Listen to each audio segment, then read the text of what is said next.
नमस्कार दोस्तों, मैं आपका दोस्त नवीन और आप सुन रहे हैं एक और रोमांचक हॉरर कहानी जो आज मैं खुद आपको सुनाऊंगा। दोस्तों, आज की कहानी उत्तर प्रदेश के फिरोजाबाद जिले के एक छोटे से गांव में रहने वाले एक युवक की है जिसका नाम विशाल है। अब हम इस कहानी को विशाल की नज़र से सुनेंगे, लेकिन उससे पहले एक छोटी सी बात। आप सभी इस कहानी को बड़े ध्यान से सुनते हो लेकिन लाइक नहीं करते। इस बार मेरी उम्मीद है कि आप सब इस वीडियो को लाइक करेंगे और चैनल को सब्सक्राइब करके अपना प्यार दिखाएंगे। और अगर आप चाहते हैं कि इस वीडियो में आपका नाम लिया जाए तो कमेंट सेक्शन में अपना नाम और शहर का नाम ज़रूर लिखें। अब बिना समय गवाए चलिए शुरू करते हैं। नमस्कार दोस्तों, मेरा नाम विशाल है और मैं उत्तर प्रदेश के फिरोजाबाद ज़िले के एक छोटे से गांव का रहने वाला हूं। मैं यहीं अपनी फैमिली के साथ रहता हूं।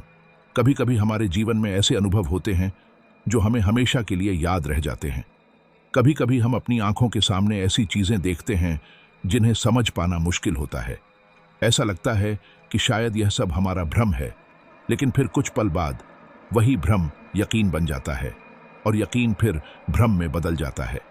शायद आप सोच रहे होंगे कि मैं क्या कहना चाहता हूँ। तो हाँ, मेरे साथ भी कुछ ऐसा ही हुआ था जिसके बारे में मैंने कभी कल्पना नहीं की थी कि मेरे साथ हो सकता है। आज मैं आपको उस घटना के बारे में बताने जा रहा हूं जो लगभग 8 साल पहले हुई थी, जब मेरी शादी हुई थी। मेरी और प्रिया की शादी अरेंज मैरिज थी। शादी में हमारे सारे नाते रिश्तेदार आए थे। शादी के बाद मेरे मामा मामी और बाकी रिश्तेदार चाहते थे कि हम दोनों एक बार उनके घर भी जाकर खाना खाएं। यह हमारे इलाके में एक रिवाज है कि नए शादीशुदा जोड़ों को रिश्तेदार अपने घर बुलाते हैं। मेरे ननिहाल से भी हमें बुलावा आया था कुछ दिनों के लिए। अपने परिवार वालों के कहने पर मैंने वहां जाने का फैसला किया। वैसे मेरा ननिहाल फिरोजाबाद जिले के एक छोटे से गांव में है, जहां ट्रेन का सफर काफी आरामदायक होता है। हमें जो ट्रेन पकड़नी थी वह शाम के समय की थी और रात के करीब 2 बजे हमें हमारे ननिहाल के नजदीकी रेलवे स्टेशन पर उतारने वाली थी। मैं और प्रिया दोनों शाम को ट्रेन में बैठकर अपने ननिहाल जाने के लिए रवाना हुए। रात के 2 बजे ट्रेन ने हमें फिरोजाबाद के उस छोटे रेलवे स्टेशन पर उतार दिया। यह स्टेशन गांव से लगभग 3 किलोमीटर दूर था। जब हमने ट्रेन पकड़ ली थी तो मैंने मामा को कॉल करके बताया था कि हम रात 2 बजे पहुंचेंगे। उन्हें पता था, इसलिए उन्होंने कहा था कि जैसे ही हम स्टेशन पर उतरे तो उन्हें कॉल कर देना, वे हमें लेने आ जाएंगे। जैसे ही ट्रेन रुकी और हम उतरे, हमने देखा कि स्टेशन पूरी तरह सुनसान था। वहां हमारे अलावा कोई नहीं था। यह रेलवे स्टेशन जंगल के किनारे बसा हुआ था। मैं पहली बार रात के वक्त यहाँ आया था। दिन में जहां यहाँ काफी हलचल रहती थी, वही रात के वक्त पूरा इलाका सुनसान और वीरान लग रहा था। हम दोनों ने इधर उधर देखा कि मामा हमें लेने आए हैं या नहीं, लेकिन उन्हें कहीं नहीं देखा। मैंने मामा को कॉल करने की कोशिश की, लेकिन वहां मोबाइल नेटवर्क नहीं था। फिर प्रिया ने भी अपने फोन पर देखा, लेकिन वहां भी नेटवर्क नहीं था। वहीं नेटवर्क की कमी ने हमें और भी ज्यादा परेशान कर दिया था। आधी रात का सन्नाटा, चारों ओर कोई नहीं, बस हम दोनों। ऐसे माहौल में थोड़ी घबराहट होना स्वाभाविक था। प्रिया, जो लाल साड़ी पहने और पूरी तरह सजी धजी हुई थी, थोड़ी डर गई थी। मैंने उसे समझाया, डरो मत, मामा थोड़ी देर में आ जाएंगे और हमें लेने आएंगे। फिर हम दोनों उस सुनसान जगह पर लगी बेंच पर बैठ गए और मामा के आने का इंतजार करने लगे। इसी बीच मुझे टॉयलेट जाना था। मैंने प्रिया से कहा, तुम यहीं बैठो, मैं जल्दी आ जाता हूं। टॉयलेट तो बहुत करीब है। पर प्रिया घबराई हुई बोली, नहीं, मुझे अकेले रहना अच्छा नहीं लगता। मैंने उसे भरोसा दिलाया, डरने की कोई बात नहीं है, मैं जल्दी आ जाता हूं, बस थोड़ी देर रुको। फिर मैं टॉयलेट की तरफ बढ़ गया। जैसे ही मैं वहां पहुंचा, टॉयलेट के बाहर एक लड़की दिखी जो प्रिया की तरह ही लाल जोड़े में थी। मैंने उसकी तरफ एक बार देखा और फिर टॉयलेट में गया। जैसे ही मैं टॉयलेट कर रहा था, अचानक मेरे पीछे से अजीब सी आवाजें आने लगीं। मैंने पलट कर देखा, लेकिन वहां कोई नहीं था। फिर जैसे ही मैंने आगे देखा तो सामने वाली वही लड़की थी, लेकिन उसका सिर उल्टा लटका हुआ था, जैसे किसी ने उसे काट दिया हो। यह नज़ारा देखकर मेरी सांस थम गई। मैं डर के मारे वहां से भागने लगा, लेकिन तभी वह सिर फिर से मेरे सामने आ गया। बिना शरीर के उस उल्टे सिर ने मुझे देखा और जोर जोर से हंसने लगा। यह देखकर मैं एक पल के लिए सन्न रह गया। फिर अचानक वह सिर कहीं गायब हो गया। जो कुछ मैंने अभी देखा था, उसकी वजह से मेरा दिल जोर जोर से धड़कने लगा और मैं डर के मारे वहां से भागा। मैं उस बेंच की ओर दौड़ा जहां प्रिया बैठी थी, लेकिन वहां पहुंचकर देखा कि प्रिया वहां नहीं थी। यह देख मैं और भी ज्यादा घबराने लगा। मैंने इधर उधर प्रिया को आवाज लगानी शुरू की, प्रिया, प्रिया। कुछ दूर एक अंधेरे की तरफ प्रिया जाती हुई नजर आई। मैं तेजी से उसके पीछे भागा और जोर जोर से उसका नाम लेकर उसे रोकने की कोशिश करने लगा, लेकिन वह बिना मुड़े आगे बढ़ती रही। तभी अचानक पीछे से प्रिया की आवाज आई। यह सुनकर मैं दंग रह गया, क्योंकि मेरी आंखों के सामने वह आगे जा रही थी, फिर उसकी आवाज पीछे से कैसे आ रही थी। घबराते हुए मैंने पीछे देखा और पाया कि प्रिया वहां खड़ी थी। फिर मैंने आगे देखा, जहां मैंने उसे जाते हुए देखा था। वहां अब कुछ भी नहीं था। मुझे समझ नहीं आ रहा था कि यह सब क्या हो रहा है। मेरा दिल डर के मारे थरथराने लगा। मैं तेजी से प्रिया के पास गया और हड़बड़ाते हुए पूछा, तुम ठीक तो हो ना? प्रिया घबराई हुई थी और कुछ बोल नहीं पा रही थी। वह पूरी तरह से डर गई थी। मैंने उसे पकड़कर बेंच पर बैठाया और कहा, क्या हुआ, मुझे बताओ, मैं तुम्हारे साथ हूं। प्रिया ने डरते हुए मेरी तरफ देखा और धीरे धीरे बोली, जब तुम टॉयलेट गए थे तो मुझे किसी लड़की की चीखने की आवाज सुनाई दी। वह बार बार बचाओ बचाओ चिल्ला रही थी। यह सुनकर मैं और भी ज्यादा घबरा गया। प्रिया मुझे बुलाने से पहले मैंने पटरी के पास एक लड़की खड़ी देखी, जो लाल जोड़े में थी और रो रही थी। जब मैं उसके पास पहुंची तो वहां वह लड़की कहीं नहीं थी, लेकिन उसके बदन के छोटे छोटे टुकड़े जमीन पर बिखरे हुए थे, जैसे किसी ट्रेन की चपेट में आकर उसकी जान चली गई हो। यह देखकर मेरा दिल धड़कने लगा और मैं बहुत डर गई। जब मैं वहां से वापस आ रही थी तो वो टुकड़े अचानक फिर से जुड़ने लगे, लेकिन उनमें कटने के निशान साफ दिख रहे थे, जिनसे खून टपक रहा था। उस लड़की का रूप बहुत डरावना था और वह मेरी तरफ बढ़ने लगी। डर के मारे मैं भागकर वहीं आ गई जहां मैंने तुम्हें देखा। मैंने तुम्हें उस तरफ जाते हुए देखा और आवाज लगाई। प्रिया डर के मारे मेरी गोद में आ गई और कांपती हुई बोली, हम यहां से चलें, यह जगह ठीक नहीं है, चलो यहां से। मैंने उसे समझाया, डरो मत, मैं हूं ना, कुछ नहीं होगा। रास्ता भी ठीक से नहीं पता हमें, और वैसे भी मामा जी थोड़ी देर में आएंगे, घबराओ मत। हालांकि सच तो यह था कि मैं भी जो कुछ हो रहा था उससे डर रहा था। मैंने इस रेलवे स्टेशन के बारे में सुना था कि यहां रात के वक्त आत्माएं मंडराती हैं। पहले मैं इसे अंधविश्वास समझता था और विश्वास नहीं करता था कि मरने वाले दिख सकते हैं, लेकिन अब मैंने अपनी आंखों से यह सब देखा था। तभी हमें ऐसा लगा जैसे कोई हमारे आसपास घूम रहा हो। हमें उसकी कोई शक्ल नहीं दिखी, लेकिन उसके पायल की टन टन की आवाज साफ सुनाई दे रही थी। हम समझ भी नहीं पाए कि क्या हो रहा है। तभी चारों तरफ से कोई रोने की आवाजें आने लगीं। आवाजें इतनी तेज और भयानक थीं कि हम दोनों डर के मारे ठिठक गए, पर यह नहीं पता चल पा रहा था कि ये आवाजें कहां से आ रही हैं, क्योंकि ये चारों तरफ से आ रही थीं। घबराते हुए हम आसपास इधर उधर देखने लगे, लेकिन वहां कुछ भी नजर नहीं आया। तभी अचानक सामने से लाल जोड़े पहने एक लड़की अंधेरे से हमारे करीब आने लगी। हम दोनों डर के मारे एक दूसरे का हाथ पकड़े उसके सामने जमे रह गए। जैसे ही वह थोड़ी नजदीक आई, हमारे होश उड़ गए। उसका चेहरा बेहद भयानक था। उसके दांत लंबे लंबे थे, उसकी आंखों की पुतलियां पूरी तरह सफेद थीं और वह पूरी तरह हड्डियों का ढांचा लग रही थी। उस भयानक दृश्य को देखकर जो महसूस हुआ वो मैं आप सबको बयान नहीं कर सकता। वह लड़की अजीब तरह से हमें घूरते हुए धीरे धीरे हमारी ओर बढ़ती रही। हम डर के मारे वहीं से भागने लगे। तभी दूर से मामा जी की गाड़ी की आवाज सुनाई दी। मामा जी की गाड़ी पुरानी थी, इसलिए उसकी आवाज दूर से ही साफ सुनाई देती थी। हमने उस आवाज की तरफ भागते हुए देखा कि मामा जी गाड़ी से उतर रहे थे। उनकी मौजूदगी से हमें थोड़ी राहत मिली, लेकिन जब हमने पीछे मुड़कर देखा तो वह लड़की कहीं गायब हो चुकी थी। मामा जी ने हमसे माफी मांगते हुए कहा, माफ करना बेटा, रास्ते में गाड़ी खराब हो गई थी। बहुत कोशिश की, लेकिन स्टार्ट नहीं हो रही थी। इतनी पुरानी गाड़ी है, कभी कभी ऐसी परेशानी हो जाती है। अब बड़ी मुश्किल से स्टार्ट हुई है, इसलिए देर हो गई। हम दोनों घबराहट में कुछ कह नहीं पाए। मामा जी ने फिर पूछा, तुम ठीक तो हो ना? मैं जल्दी से बोला, हाँ मामा जी, अब तो हो गए हैं, चलो घर चलते हैं। मामा जी ने मुस्कुराते हुए कहा, चलो बेटा, अब चलते हैं। मैंने प्रिया का हाथ पकड़कर कहा, चलो। फिर हम मामा जी के साथ गाड़ी में बैठ गए। उस वक्त मेरे अंदर घबराहट का एहसास काफी ज्यादा था। फिर भी मैं बार बार उस सुनसान रेलवे स्टेशन की तरफ देखने लगा, डर के मारे। तभी वह लाल जोड़े वाली लड़की मुझे फिर से दिखाई दी और एक अजीब सी मुस्कान के साथ मेरी ओर घूरने लगी। यह देखकर मैं घबराकर मामा जी से कुछ कह नहीं पाया और नजरें दूसरी ओर मोड़ लीं। हम सब घर लौटने के लिए निकल पड़े। मैं मामा जी के साथ आगे की सीट पर बैठा था, जबकि प्रिया पीछे की सीट पर थी। तभी मुझे सामने लगे शीशे में वह लड़की प्रिया के पास बैठी हुई नजर आई, जो मेरी तरफ मुस्कुरा रही थी। मैं घबरा गया और तुरंत पीछे मुड़ा, लेकिन वहां कोई नहीं था। फिर शीशे में नजर डालने पर वही भयानक लड़की फिर से मुझे दिखी। गाड़ी के पीछे की सीट पर प्रिया एक तरफ बैठी थी, दूसरी तरफ की सीट खाली थी, लेकिन शीशे में वह लड़की वहीं बैठी हुई दिखाई दे रही थी। यह देखकर मैं पूरी तरह से दंग रह गया। समझ नहीं पा रहा था कि मेरे साथ क्या हो रहा है। मेरा दिल तेजी से धड़कने लगा। मामा जी ने मेरी तरफ देखकर पूछा, क्या हुआ बेटा, तुम ठीक तो हो ना? मैं घबराते हुए बोला, हाँ मामा जी, मैं ठीक हूं, पर मुझे समझ नहीं आ रहा कि यह सब मेरे साथ क्यों हो रहा है। मेरी नजरें बार बार उसी तरफ जा रही थीं जहां वह लड़की मुस्कुरा रही थी। मुझे डर था कि कहीं वह प्रिया को नुकसान न पहुंचाए। जब हम घर पहुंचे तो सारे रिश्तेदार हमारे आने का इंतजार कर रहे थे। बाहर आंगन में सभी खड़े थे, नींद से जागकर हमारे आने की खबर पाकर।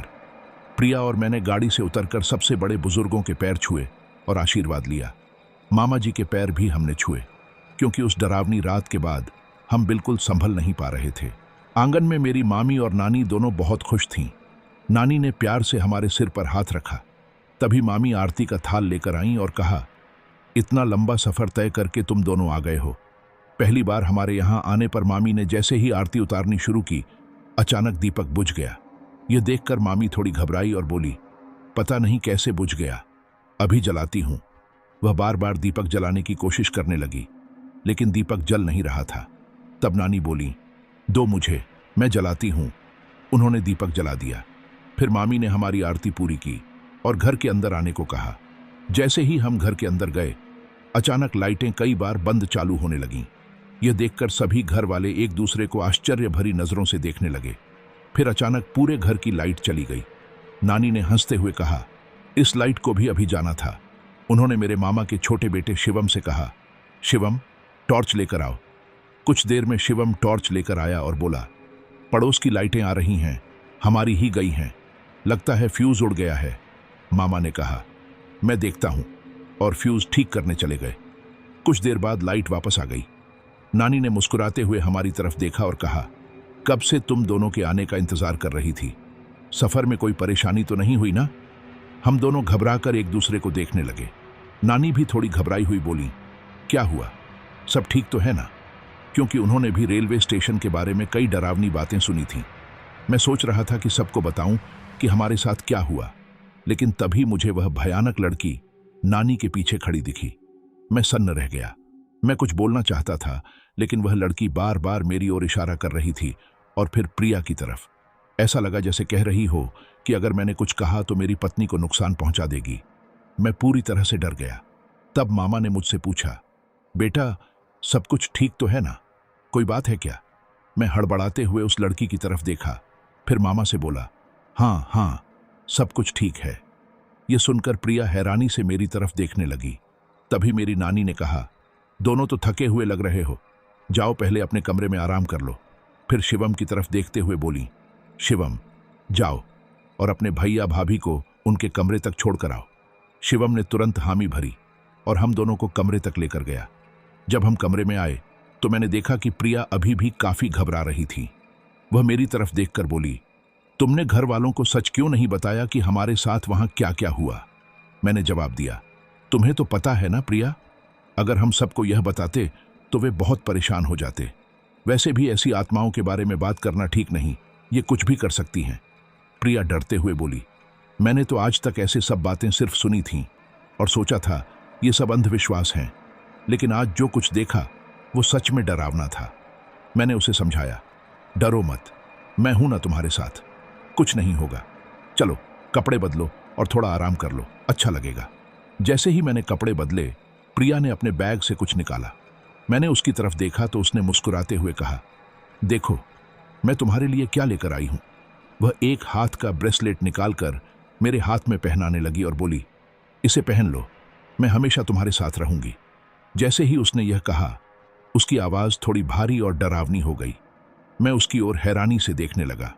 वह मुस्कुराई और बोली, क्या हुआ? मैं हड़बड़ाते हुए बोला, कुछ नहीं, ये तो सच में बहुत अच्छा है।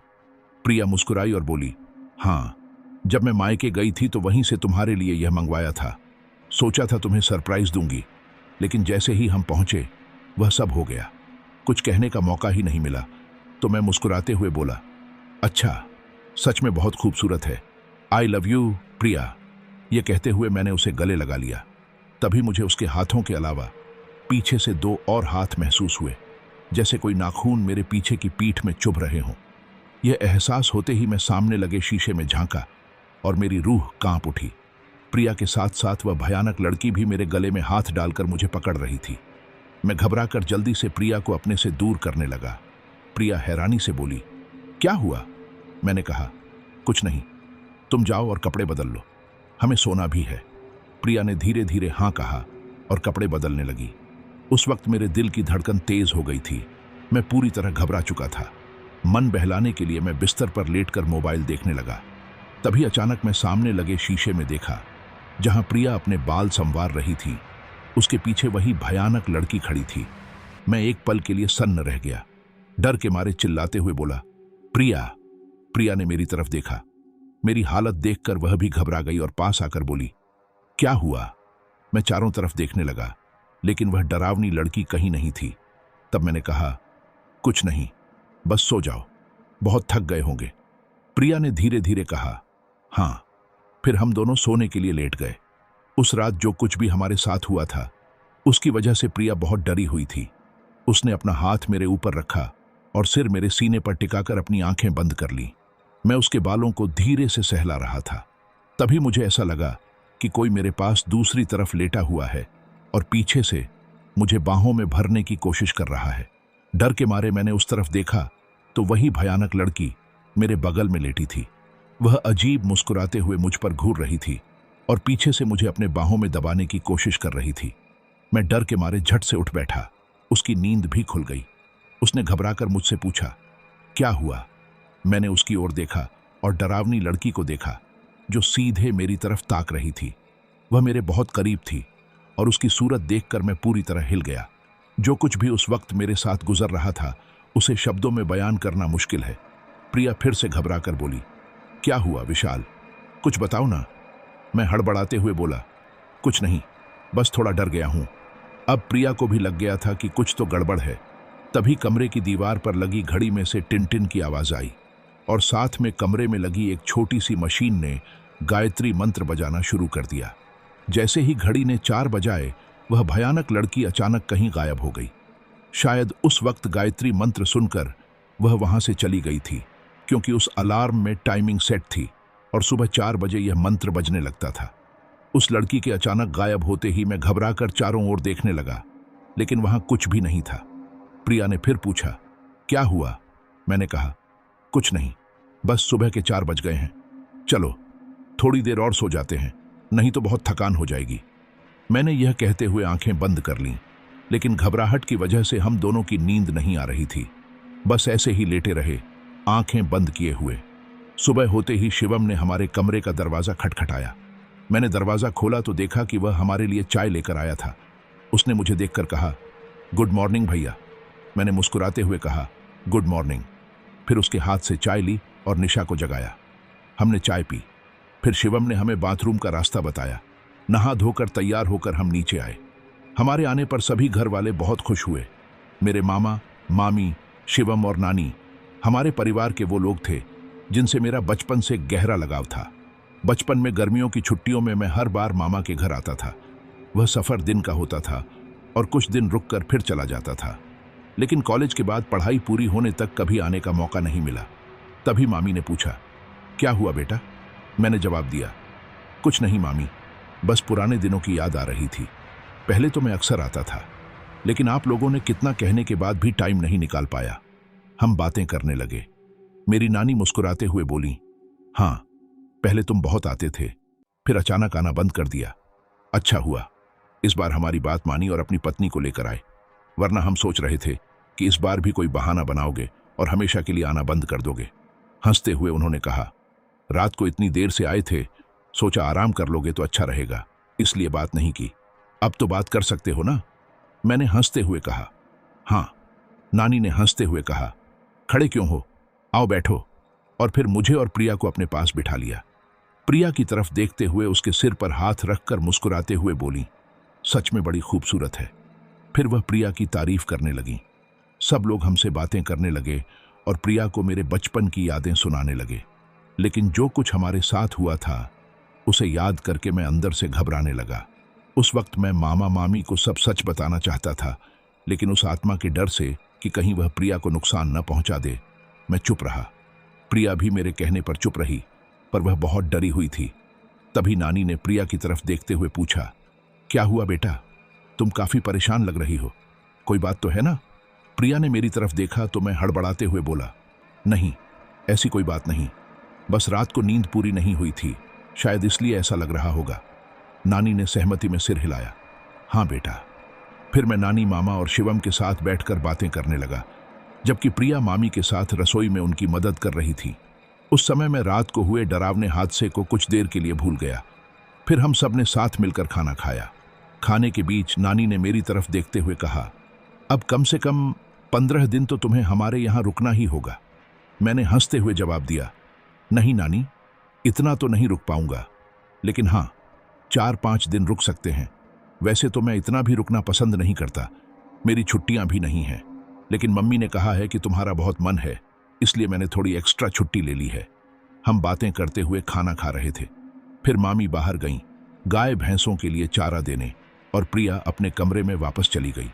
कुछ देर बाद जब मैं आराम करने के लिए कमरे में वापस आया तो मैंने देखा कि प्रिया अपने बाल पूरे आगे करके बिस्तर पर बैठी हुई कुछ अजीब सी आवाजें निकाल रही थी।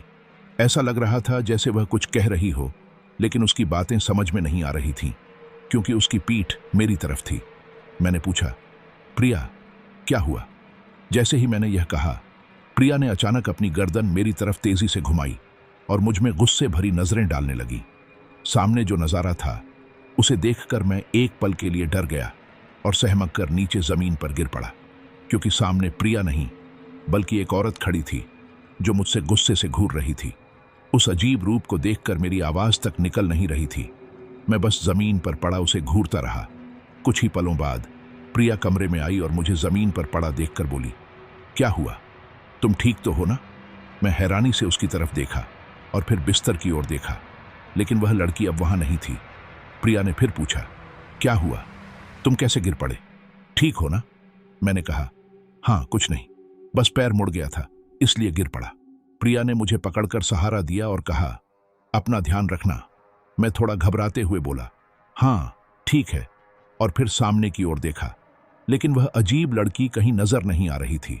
मैंने प्रिया से पूछा, तुम कहाँ थीं? उसने कहा, अरे छत पर हमारे कपड़े सूख रहे थे, मैं उन्हें लेने गई थी। ज्यादा धूप में कपड़े ज्यादा देर तक छोड़ो तो उनका रंग फीका पड़ जाता है। मैंने कहा, ओह, और फिर बिस्तर पर बैठ गया। लेकिन मेरे दिल की धड़कन अचानक तेज हो गई थी। मैंने तुरंत पास रखे गिलास से पानी पिया। फिर भी जो कुछ मेरे साथ हो रहा था उसे सोचकर मैं काफी घबराया हुआ था। वहीं प्रिया मुझसे बातें करती हुई किचन की तरफ चली गई, जहां वह मामी के साथ खाना बना रही थी। उस कुछ पलों के लिए मैं उस रात की घटना को भूल गया था। फिर मैंने प्रिया की तरफ देखा और कहा, प्रिया, रात को हम ठीक से सो नहीं पाए थे, थोड़ा आराम कर लेते हैं, नहीं तो तबीयत खराब हो जाएगी। प्रिया ने सहमति में सिर हिलाया और हम दोनों आराम करने के लिए लेट गए। कुछ देर तक हम एक दूसरे से बातें करते रहे। फिर प्रिया ने कहा, मुझे नींद आ रही है। मैंने कहा, ठीक है, तुम सो जाओ। वह सो गई और मैं भी उसके पास लेटा हुआ जल्दी ही सो गया। लेकिन नींद में मुझे ऐसा लगा जैसे कोई मेरी शर्ट के बटन खोल रहा हो। मैंने इसे नजरअंदाज करने की कोशिश की, लेकिन जैसे जैसे बटन खुलते गए मैं अचानक आंखें खोल बैठा। सामने प्रिया मुस्कुराते हुए मेरी शर्ट के बटन खोल रही थी। मैंने हंसते हुए कहा, तुम्हें तो नींद आ रही थी ना? वह मुस्कुराई और बोली, हाँ, लेकिन जब तुम पास हो तो नींद कैसे आएगी? फिर वह मुझे करीब खींचते हुए बोली, जब तुम साथ हो और नींद आसपास हो तो सोचना भी नहीं चाहिए। और कहते हुए उसने मेरे होठों पर किस किया। उसकी आंखों में एक अलग सी चमक थी। यह देखकर मैं मुस्कुराते हुए बोला, तो यह बात है।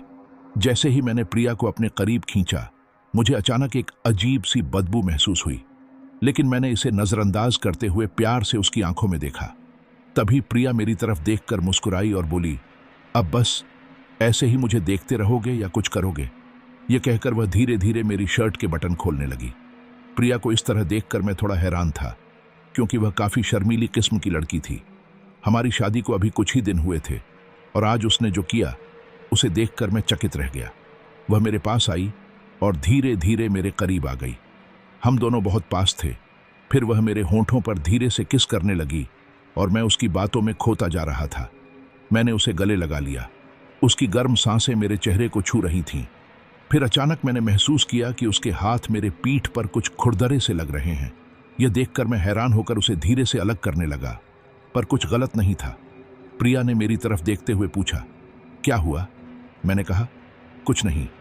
फिर वह फिर से मेरे करीब आई और हम एक दूसरे को किस करते हुए धीरे धीरे खो गए। कुछ देर बाद हम सो गए। सुबह जब प्रिया की नींद खुली तो उसने मुझसे मुस्कुराते हुए कहा, क्या हालत बना रखी है तुमने? मैं कुछ बोल पाता उससे पहले ही वह हंसी और बोली, क्या करने का मन है? मैंने भी मुस्कुराते हुए कहा, वही जो अभी हुआ।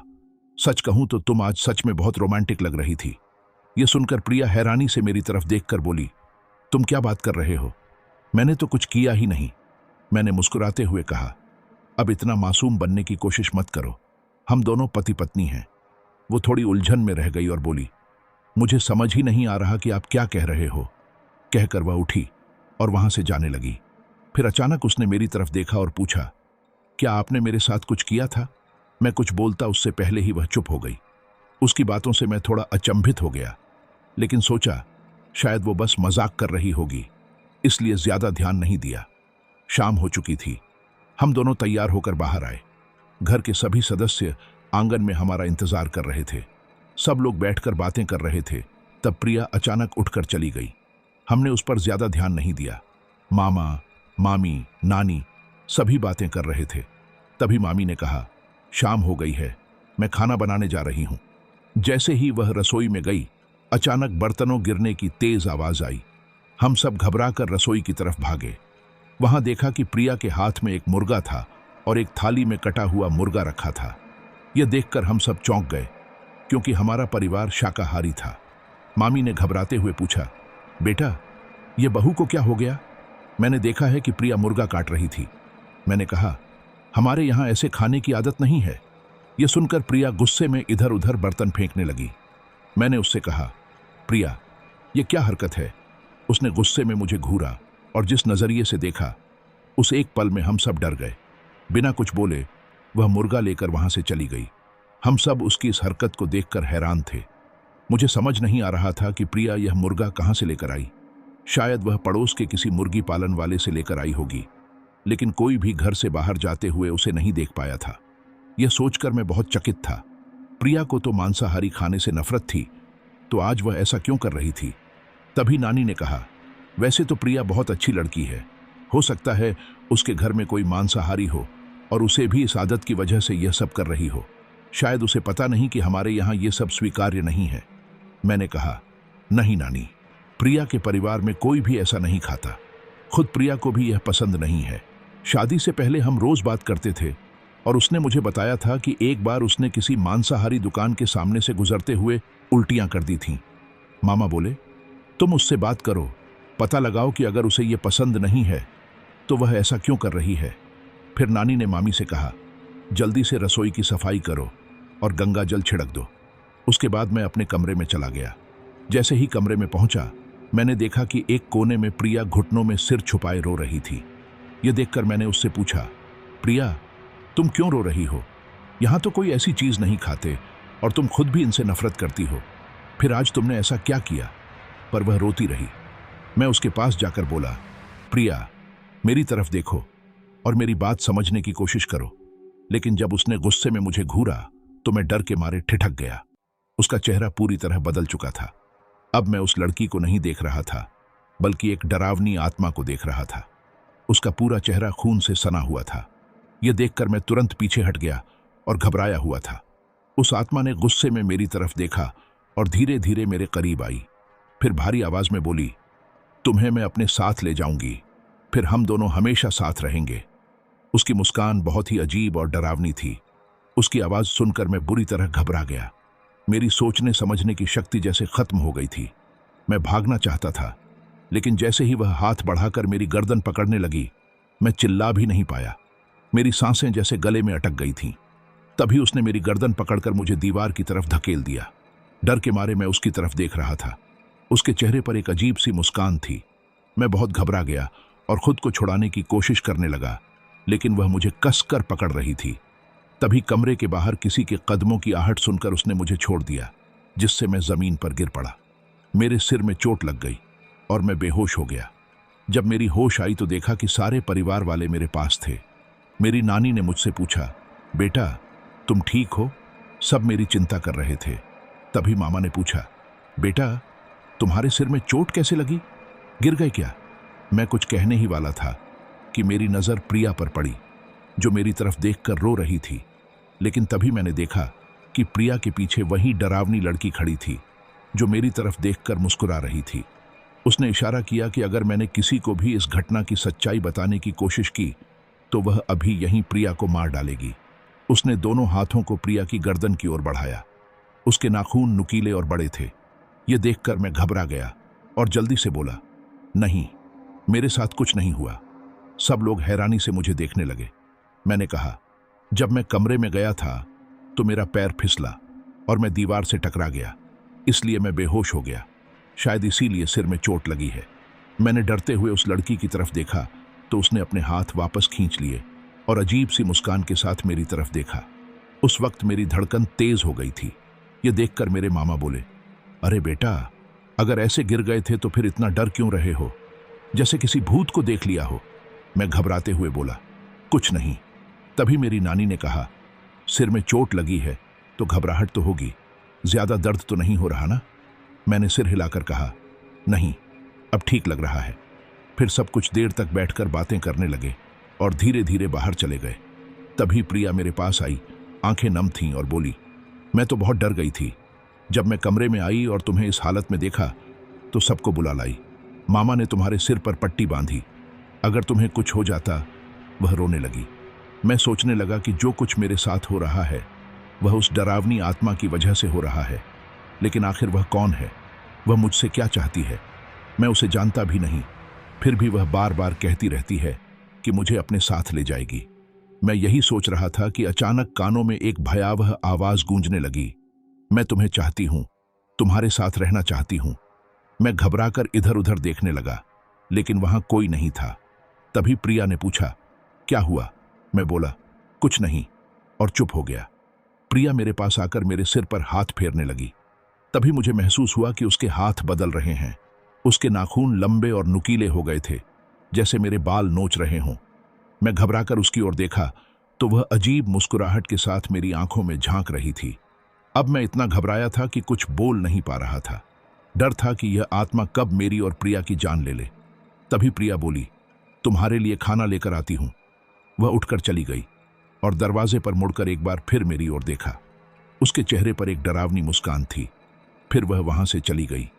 अब मुझे साफ हो गया था कि यह शरीर तो मेरी प्रिया का है, लेकिन उस पर वह आत्मा हावी हो जाती है जैसे ही मौका मिलता है। अब मैं सोच ही नहीं पा रहा था कि इस आत्मा से प्रिया को कैसे बचाऊं। अगर मैं कुछ भी करता तो मेरी एक छोटी सी लापरवाही प्रिया की जान ले सकती थी। वह आत्मा उसे मार सकती थी। ऐसे में क्या करूं? यही सवाल मेरे दिमाग में बार बार घूम रहे थे। कुछ देर बाद प्रिया हमारे लिए खाना लेकर आई, लेकिन मेरी घबराहट इतनी थी कि मैं खुद खाना नहीं खा पा रहा था, जबकि प्रिया ऐसे खा रही थी जैसे दिन भर भूखी रही हो। उसने मेरा खाना भी खा लिया और फिर पास रखे जग का सारा पानी पीकर मेरे सामने अजीब तरह से मुस्कुराते हुए सोने चली गई। मेरा दिल कर रहा था कि मैं यहां से कहीं दूर भाग जाऊं, लेकिन उस आत्मा के कब्जे में प्रिया को छोड़कर जाना मेरे बस की बात नहीं थी। इसलिए मैं भी बिस्तर पर लेट गया। घबराहट के कारण मुझे नींद नहीं आ रही थी। मैंने प्रिया को देखा, जो कुछ ही देर में गहरी नींद में चली गई। उस रात तो कोई अजीब घटना नहीं हुई और सुबह हो गई। प्रिया का व्यवहार बिल्कुल सामान्य था। हम दोनों शिवम, मामा और नानी के साथ खेतों की ओर चल पड़े, जहां मामी खाना बनाने की तैयारी में लगी थीं। खेतों में पहुंचकर मैंने चारों तरफ देखा। वहां आम के कई पेड़ थे और नजारा बहुत ही सुहाना था। शिवम प्रिया के साथ था और मैं मामा व नानी से खेती के बारे में बातें कर रहा था। तभी शिवम दौड़ता हुआ आया। उसका चेहरा घबराया हुआ था। मामा ने पूछा, क्या हुआ बेटा? शिवम जल्दी जल्दी बोला, भाभी भाभी। यह सुनकर नानी ने चिंता में पूछा, प्रिया को क्या हुआ? तभी हमने देखा कि प्रिया अजीब तरह से मुस्कुराते हुए हमारे पास आ रही थी। शिवम जब नानी को आते देखा तो वह डर के मारे उनकी गोद में छिप गया। उसी समय प्रिया वहां आई और बोली, शिवम, तुम्हें आम खाने हैं ना? ये लो आम। यह कहते हुए उसने आम शिवम के हाथ में थमाने की कोशिश की, लेकिन शिवम बेहद घबरा रहा था। यह देखकर सभी लोग चौंक गए, पर मुझे तो साफ लग रहा था कि कहीं न कहीं कोई परछाई या आत्मा इसमें शामिल है। फिर शिवम ने हमारी तरफ देखते हुए घबराते हुए कहा, मैंने भाभी से आम तोड़ने को कहा था, पर उसका हाथ अचानक इतना लंबा हो गया कि उसने पेड़ से बिना छड़ी के ही आम तोड़ लिया। यह सुनते ही सब लोग हैरानी से प्रिया की ओर देखने लगे। प्रिया ने भी हैरानी जताते हुए पूछा, शिवम, तुम ऐसा क्या कह रहे हो? तभी नानी ने शिवम की ओर देखते हुए कहा, बेटा, ऐसी बातें क्यों कर रहे हो?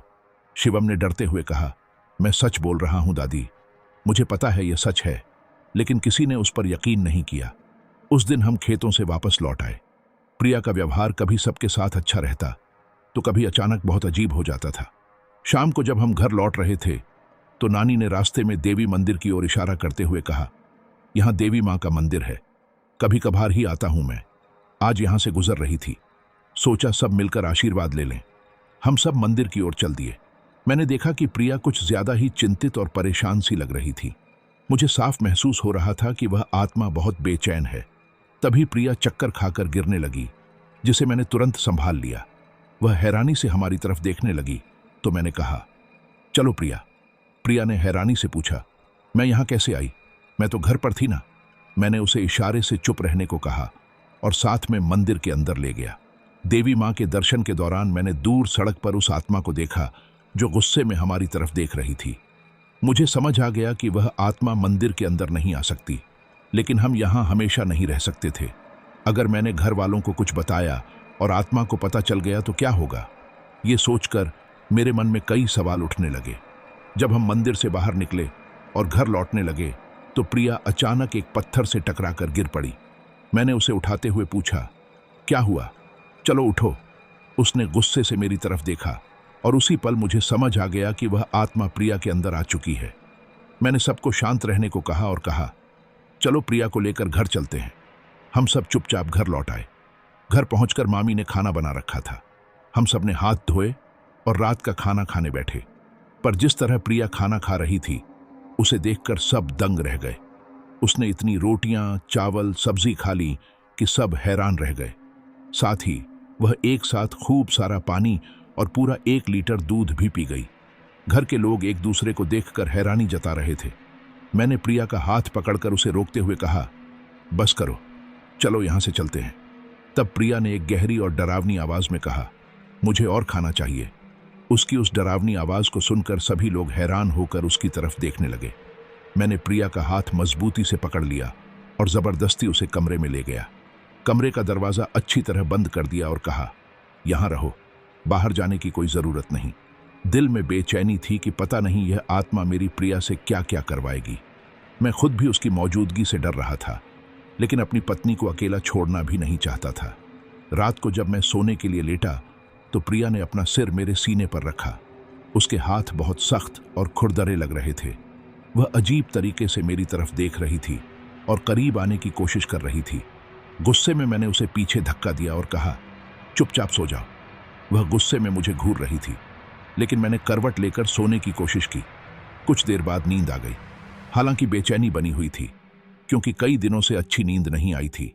तभी अचानक बाहर आंगन में लगे हेडपंप की आवाज सुनाई दी।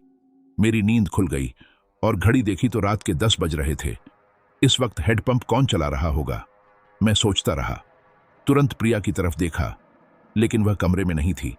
घबराकर बाहर गया तो देखा कि प्रिया के बाल चेहरे के सामने झुके हुए थे और वह हेडपंप चला रही थी, लेकिन हेडपंप से पानी की जगह खून निकल रहा था। थोड़ी दूर पर मेरी नानी उससे पूछ रही थी, बेटा, तुम यह हेडपंप क्यों चला रही हो? यह क्या निकल रहा है? वह घबराकर सवाल कर रही थी। मैं कुछ करने ही वाला था कि नानी उसके पास चली गई। घबराई हुई नानी बोली, खून, खून, और पीछे हटने लगी। तभी प्रिया ने गुस्से में उसकी ओर देखा और डरावनी आवाज में बोली, तुम मुझे क्यों परेशान कर रही हो? लेकिन अब वह प्रिया नहीं थी। उसकी जगह उस लड़की की आत्मा थी जो भयंकर रूप में नानी को घूर रही थी। यह देख नानी सहम गई। और घबराकर जमीन पर गिर पड़ी। मैं तुरंत दौड़कर वहां पहुंचा और उसे संभाला। नानी डर के मारे कुछ बोलने की कोशिश कर रही थी, पर शब्द नहीं निकल रहे थे। नानी कुछ बोल ही नहीं पा रही थी, इसलिए मैंने कहा, नानी चलिए यहां से चलते हैं। मैं नानी को वहां से बाहर ले जाने लगा। तभी प्रिया ने गुस्से में अपना लंबा हाथ बढ़ाया और नानी का गला पकड़ने की कोशिश की। यह देखकर नानी डर गई, लेकिन नानी के गले में जो तुलसी की माला थी, उसकी वजह से प्रिया का हाथ जल गया और वह दर्द से छटपटा उठी। उस वक्त मैं आत्मा को तड़पते और चिल्लाते देख रहा था। उसे वहीं छोड़कर मैंने नानी को अंदर लेकर चला गया। नानी बहुत घबराई हुई थी और मेरी ओर देखते हुए बोली, बेटा, यह बहू के साथ। उसकी बात खत्म होने से पहले ही प्रिया गुस्से में आकर हमारी ओर देखने लगी और बोली, यहां क्या बातें हो रही हैं? मैं घबराते हुए बोला, कुछ नहीं, कुछ नहीं। फिर मैंने नानी को इशारे से चुप रहने को कहा। प्रिया सीधे छत की तरफ चली गई। उसके जाने के बाद नानी मेरी ओर डर के मारे देखने लगी और बोली, बेटा, यह सब।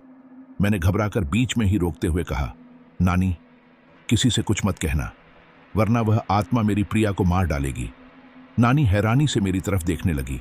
वह कुछ कहने ही वाली थी कि अचानक ऊपर से मामी की चीख सुनाई दी। हम सब डर के मारे भागते हुए वहां पहुंच गए। ऊपर छत पर हमने देखा कि प्रिया छज्जे पर बैठी थी। उसके बाल इतने लंबे थे कि नीचे जमीन तक टच कर रहे थे और बहुत उलझे हुए थे। यह देखकर मामी का होश उड़ गया और वो जोर जोर से चिल्लाने लगी, क्योंकि उसे पता था कि प्रिया के बाल इतने लंबे नहीं हैं। यह देखकर वह डर गई थी। हम सब हैरानी से उस तरफ देखने लगे। तभी प्रिया, जो ऊपर छत पर बैठी थी, ने अजीब तरह से अपनी गर्दन घुमाई और गुस्से में हमारी तरफ देखा। डर के मारे हम कुछ बोल भी नहीं पा रहे थे कि अचानक प्रिया ने बिल्ली की तरह ऊपर से छलांग लगाई और नीचे आंगन में गिर गई। यह देखकर हम सभी के होश उड़ गए। मैं भागते हुए उसकी तरफ बढ़ा, लेकिन गिरते ही उसने फिर से गुस्से में हमें घूरा। मुझे हैरानी हुई कि इतनी ऊंचाई से गिरने के बावजूद उसे कोई चोट नहीं आई थी। हम सब कांपते हुए खड़े थे कि अचानक चारों तरफ जोर जोर से भयानक चीखने की आवाजें गूंजी। पल भर में प्रिया पूरी तरह उस आत्मा में बदल गई। अब वह एक हड्डियों का ढांचा थी, जिसके कई हिस्सों से खून बह रहा था और उसका चेहरा भयानक था। यह देखकर शिवम बहुत डर गया और मामा से लिपट गया। तभी वह आत्मा कई टुकड़ों में टूट गई, लेकिन कुछ ही देर में फिर से जुड़ गई। वह गुस्से में हमें घूरते हुए हमारे पास आने लगी। हम सब डर गए, लेकिन मैंने तुरंत नानी की गर्दन में लटकी तुलसी की माला लेकर प्रिया के गले में डाल दी। जैसे ही माला उसके गले में लगी, वह आत्मा तड़पने लगी और दर्द से चिल्लाई। उसकी चीखें चारों तरफ गूंजने लगीं। फिर प्रिया के अंदर से काला धुआं निकलकर हवा में फैल गया और वह कहीं गायब हो गई। प्रिया बेहोश होकर गिर पड़ी। हम सब दौड़े जाकर उसे संभाला। अब मामा मामी समेत सभी को समझ आ गया था कि प्रिया ऐसा क्यों कर रही थी। वह उस दिन मुर्गा बनाने की बात क्यों सोच रही थी, और शिवम के साथ जो कुछ भी हुआ था उसकी वजह क्या थी। मैंने प्रिया को उठाकर कमरे में ले गया। सब बहुत घबराए हुए थे। तब नानी बोली, यह तो बहू पर बुरी आत्मा का साया है। यह सब आखिर कब से हो रहा था? मैं घबराकर कुछ कह नहीं पा रहा था। नानी ने धीरे से कहा, डरने की जरूरत नहीं है। अगर तुम ऐसे डर कर चुप रहोगे कि वो आत्मा निशा को मार डालेगी, तो सचमुच वह ऐसा कर सकती है। इसलिए तुम्हें सच बोलना होगा। मैंने सभी की तरफ देखा। घबराहट के बीच मामा ने कहा, जब तक यह तुलसी की माला प्रिया के गले में है, वह चुड़ैल प्रिया को नुकसान नहीं पहुंचा पाएगी। पर यह सब कैसे हुआ? मैंने डरते हुए पूरी कहानी सुनाई। सुनते ही सबके होश उड़ गए। नानी घबराकर बोली, मुझे तो पहले से डर था कि नई नवेली दुल्हन आधी रात को यहां आएगी तो कुछ गलत हो सकता है, और वही हुआ। तभी मामा ने कहा, डरना मत, मैं कुछ उपाय सोचता हूं। मामी ने भी कहा, जल्दी करो, इससे पहले कि वह आत्मा हम सबको नुकसान पहुंचाए। मामा ने समझाया, यह आत्मा ज्यादा शक्तिशाली नहीं है। यह किसी भटकती आत्मा की तरह है। हमारे गांव के श्मशान घाट में रहने वाले अघोरी बाबा ही इससे छुटकारा दिला सकते हैं। हमें ज्यादा देर नहीं करनी चाहिए। फिर मामा ने किसी को फोन किया और कुछ ही देर में एक आदमी आया। हम सब कार में बैठकर प्रिया को बेहोशी की हालत में लेकर अघोरी बाबा के पास श्मशान घाट गए। इस बार मामा, मैं, प्रिया और बाबा ही साथ थे।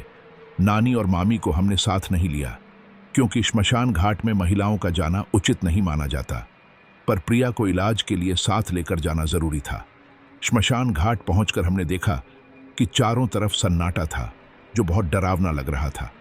श्मशान घाट पहुंचकर हमने देखा कि एक बुझ चुकी चिता के पास एक अघोरी बाबा अपनी साधना में लीन था। जब हम उसके पास गए और प्रणाम किया तो उसने आंखें खोलकर हमारी तरफ तीखी नजरें डालनी शुरू कर दी। जैसे ही उसने प्रिया को बेहोशी की हालत में देखा, उसे सब कुछ समझ में आ गया। बिना हमारी बात सुने ही बाबा ने कहा, यह लड़की एक भटकती आत्मा के जाल में फंसी हुई है जो उसकी जान ले सकती है। वह आत्मा तुम्हारी जान भी लेने की कोशिश करेगी, क्योंकि वह मुझे तुम्हें अपने साथ ले जाना चाहती है। यह सुनकर मामा और उनके दोस्त मेरी तरफ हैरानी से देखने लगे। मुझे भी उस आत्मा की बात याद आ गई जो बार बार मुझे साथ ले जाने के लिए कहती थी। फिर अघोरी बाबा ने आंखें बंद की और श्मशान से राख उठाकर हमें दी। साथ ही कुछ जरूरी बातें समझाईं। उन्होंने कहा, अब इसी वक्त घर लौट जाओ। रात 3 बजे से पहले हमें उस आत्मा को काबू में करना होगा, और जो मैंने बताया है वही करना। हम सब वापस घर आए और बाबा द्वारा दी गई राख को मकान के चारों तरफ छिड़क दिया। प्रिया को अंदर कमरे में ले जाकर तुलसी की माला उसके गले से उतार दी। कुछ देर बाद प्रिया अचानक गुस्से में उठ खड़ी हुई। वह अब पूरी तरह उस आत्मा के नियंत्रण में थी और गुस्से से हमें घूर रही थी। जब हम बाहर भागने लगे, उसने दरवाजा बंद कर दिया और अपना हाथ हमारी तरफ बढ़ाया। तभी अघोरी बाबा की ओम नमः शिवाय की वाणी सुनाई दी और कमरे का दरवाजा अपने आप खुल गया। यह देख आत्मा वहीं रुक गई और गुस्से में देखती रही। फिर बाबा वहां आए। आत्मा घबराई, लेकिन उसे पता था कि वह बाबा का सामना नहीं कर सकती। डराने की कोशिश करते हुए बोली, तुम यहां से चले जाओ, कोई मुझे रोक नहीं सकता, मैं उसे अपने साथ लेकर जाऊंगी। जैसे ही उसने मेरा हाथ पकड़ने की कोशिश की, बाबा ने मंत्र पढ़ना शुरू किया। वह दर्द से तड़प उठी और कुछ ही क्षणों में काले धुएं में बदलकर प्रिया के शरीर से बाहर निकल गई। प्रिया बेहोश होकर जमीन पर गिर पड़ी। मैंने दौड़कर उसे संभाला। उस काले धुएं ने मकान के अंदर इधर उधर घूमना शुरू कर दिया, लेकिन जो राख हमने मकान के चारों तरफ फैलाई थी, उसके असर से वह बाहर नहीं जा पा रही थी और दर्द से चीख रही थी। उस वक्त उस आत्मा की चीखें पूरे घर में गूंज रही थीं। अघोरी बाबा ने उसकी तरफ देखा और कहा, तुम कौन हो? सामने आओ। फिर अपने झोले से राख निकालकर काले धुएं की ओर फेंकी। अचानक वही आत्मा सामने आ गई, जो दर्द से कराह रही थी, जैसे पूरा शरीर जल रहा हो। वह दर्दनाक आवाज में हड़बड़ाते हुए बोली, मैं रूपा हूं, रूपा। यह सुनकर हम सब एक दूसरे को देखने लगे। मामा, मामी और नानी को तो समझ में आ गया था। रूपा हमारे गांव के एक किसान की बेटी थी। उसके पिता की मौत हो चुकी थी और उसकी मां भी उसे छोड़कर चली गई थी। वह अपने चाचा चाची के यहाँ नौकरानी की तरह काम करती रही। सबके तानों के बीच वह बड़ी हुई। फिर उसके चाचा चाची ने पैसों की लालच में उसे एक बूढ़े आदमी से शादी करा दी। उसे धोखे में रखा गया कि शादी एक अच्छे घर और अच्छे इंसान से हो रही है। लेकिन जब बारात आई और उसने दूल्हे को देखा तो उसके होश उड़ गए। वो सबको टालकर बचकर भाग गई। लोग उसे पकड़ने लगे। डर के मारे उसने सामने से आती ट्रेन के आगे छलांग लगा दी और अपनी जान दे दी। तब से वह रेलवे स्टेशन पर आत्मा बनकर भटक रही थी। उसके दिल में जो सपने थे, एक दुल्हन की तरह अपने पति के साथ खुशहाल जिंदगी के, वे अधूरे रह गए थे। इसलिए जब उसने प्रिया को लाल साड़ी पहने दुल्हन की तरह देखा तो वह खुद को रोक नहीं पाई। उसके दिल के अधूरे अरमान जाग गए। वह हमारे पीछे पीछे आ गई थी, प्रिया और मेरे साथ, ताकि अपने हर अधूरे सपने पूरे कर सके। और जो प्रिया के साथ मैंने दिन में शारीरिक संबंध बनाए थे, वो प्रिया के साथ नहीं बल्कि उसी आत्मा के साथ थे। उस वक्त मेरी नजरों के सामने शरीर प्रिया का था, लेकिन उसकी आत्मा रूपा की थी। मैं उसे प्रिया समझ रहा था, जो मेरी आंखों का धोखा था। ये सारी बातें मेरी दादी और उस तांत्रिक बाबा ने हमें बताई थीं। दादी ने हमें रूपा के बारे में बताया और तांत्रिक बाबा ने बताया कि इसका प्रभाव कब से प्रिया पर पड़ा है। जब उस आत्मा को दर्द में चिल्लाते हुए देखा गया तो अघोरी बाबा ने उस तरफ देखते हुए कहा, चली जाओ यहां से, यही तुम्हारी मुक्ति है, खुद को पाप का हिस्सा मत बनाओ।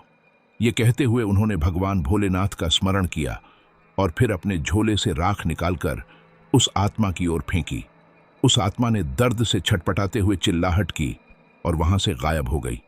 शायद उसे मुक्ति मिल गई थी और उसे समझ आ गया था कि यहां रहकर उसे सिर्फ दर्द और तकलीफ मिलेगी। इसके बाद अघोरी बाबा ने हमें देखते हुए कहा, अब यह आत्मा तुम्हें कभी परेशान नहीं करेगी, क्योंकि इसे पता चल गया है कि यहां केवल पाप और कष्ट हैं। फिर वे वापस चले गए। हम दौड़ते हुए प्रिया के पास पहुंचे। जब प्रिया होश में आई तो वह हैरान होकर हमारी तरफ देखने लगी, क्योंकि जब से वह वहां आई थी उसे अपनी कई बातें याद नहीं थीं। उस पर अक्सर उस आत्मा का असर था। मेरी दादी ने कहा, भगवान का धन्यवाद कि उस आत्मा से छुटकारा मिल गया। हालांकि उस अनुभव ने हमें डरा दिया था, फिर भी उन्होंने हमें वहीं रहने के लिए कहा। हमने 2 दिन वहीं बिताए, लेकिन उसके बाद फिर कोई अजीब घटना नहीं हुई। अंत में हम दिन की ट्रेन पकड़कर फिरोजाबाद से हाथरस वापस लौट आए। लेकिन जो कुछ हमारे साथ हुआ उसकी याद आते ही आज भी हमें काफ़ी डर और बेचैनी होती है। उस घटना को अब 8 साल हो चुके हैं, लेकिन जब भी हम उन पलों को याद करते हैं तो दिल की धड़कनें तेज हो जाती हैं। वैसे एक बात और है, उस हादसे के बाद कभी रूपा नाम की आत्मा के बारे में सुनने को नहीं मिला जो उस स्टेशन से जुड़ी थी। मगर जिन जगहों पर अन्य आत्माओं की मौत हुई थी वे अब भी भटकती हैं और रात के वक्त आने वाले लोगों को दिखाई देती हैं। ये आत्माएं अक्सर लोगों को डराती और परेशान करती हैं। इसीलिए उस जगह को लोग भूतिया स्टेशन के नाम से जानते हैं और रात को वहां जाने से हर कोई कतरा जाता है।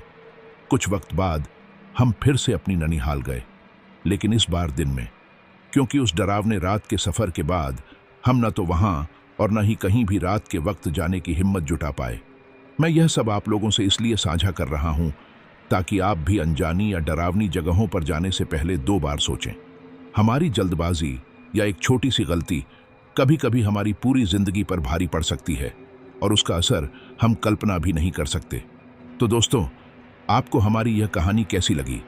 अगर आप ऐसी और दिलचस्प कहानियां सुनना चाहते हैं तो हमारे चैनल को सब्सक्राइब करना बिल्कुल ना भूलें।